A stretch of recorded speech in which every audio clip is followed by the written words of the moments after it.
you can have a full conversation without like someone being like, but what if? It's like, no, don't play devil's advocate here. This is a punk space. You meet a lot of queer people, you meet a lot of like cool people. It's a sense of community, but not in like the way you usually get. We're just doing shit because, you know, we care about it and we want people to have a good time.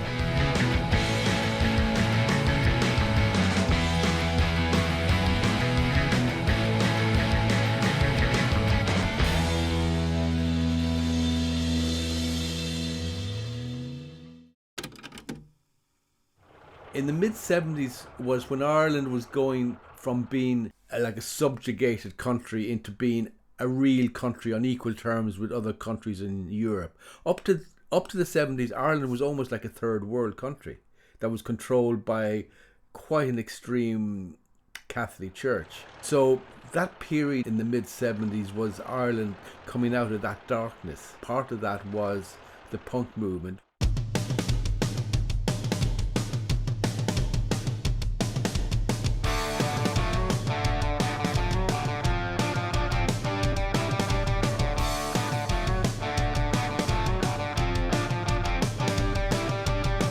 I just got a passion for capturing people in the moment, especially like in motion and just having like a great time, because it's such an underground movement and not many people even know that punk gigs are still happening today.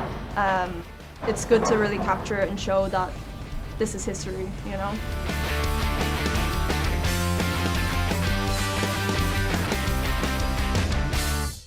It was a tiny scene in Ireland. It grew like from that period, like from nothing. And it became necessary for kids of that generation to find some sort of outlet. And one of those outlets was punk. We're no longer punks just, you know, because it's something new.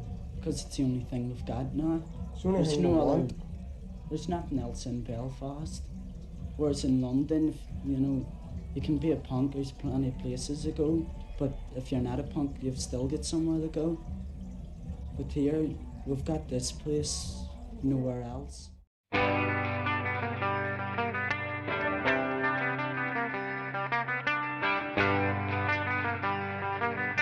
My first punk memory or whatever would be this like band called, I think, Gorilla Biscuits. I was like very into their music. They were like my first kind of introduction. I think I got more into DIY and the politics before I like figured out like what punk music I liked.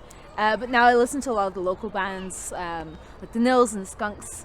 I went to Madness, the ska band. I saw them in Clapham Common with my dad when I was like 8, and there was just skinheads everywhere.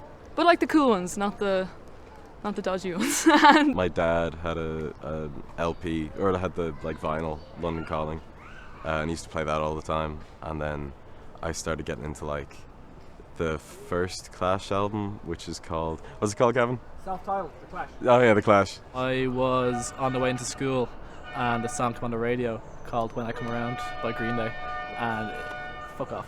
And it sounded incredible. Through Green Day then you get into kind of underground stuff more, like Operation Ivy, the Ramones, Rancid, and you can go to the Replacements, kind of Husker Du, and you know, just starting with one particular band, you can just go everywhere.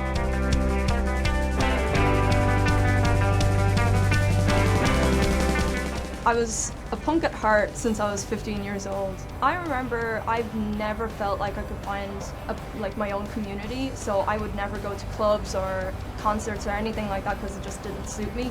I went to my first gig in Fibbers, and I remember the Skunks and the Nils and a couple other bands were playing, and like that's the first time I witnessed a mosh pit and like the just joy of it. I loved it.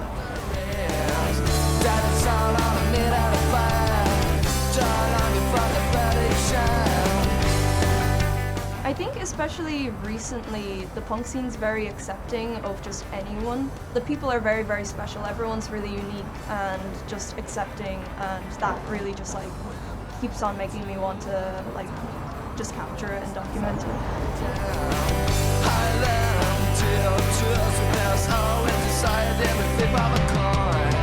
I swear,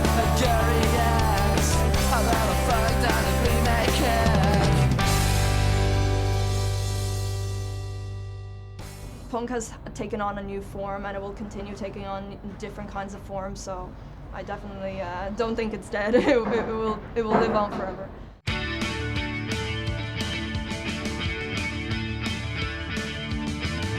It's really a community, and like just being around people that you know you're safe with.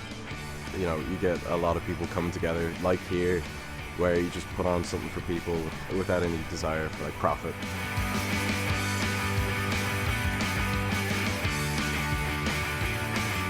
Just a way to voice your opinion in a not necessarily mainstream way, but finding like other people that are similar to you. It's about people who are like looking at the system and they're saying this is wrong, you know what I mean? Like, especially now with so many bad things happening in the world, like lots of wars and shit like that. There are great similarities between the environment now and the atmosphere in the mid-70s. To see young kids doing that now is great. It vindicates it, you know, it shows that it was necessary at the time. So I'm not surprised the punk movements like stayed alive. Alright, and this is a song I wrote about an ex who was into some things. Okay? 1, 2, 3, 4, tie me to the bed. Kill the lights dead. Well, that's when I think you're lost in the head. Then you brought the whips, then you brought the chains. I lied to you, babe, when I said I like the pickers. I don't care, I don't care, I don't care, I don't care, I don't care about your sexual fantasies.